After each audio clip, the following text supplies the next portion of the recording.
Everybody, my name is Marcus, and in this video I'll show you a simple way how you can easily delete variants in Shopify. So let's start. The first thing you want to do is just be in Shopify, and when you're gonna be here, you just want to simply click on, like, you can click on one variant and just simply click here delete, or what you can do is just simply select all, more actions, and then you're going to see your button delete variants.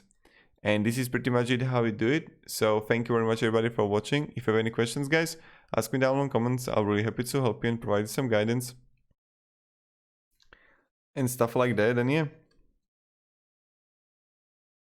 have a great day and goodbye. See ya.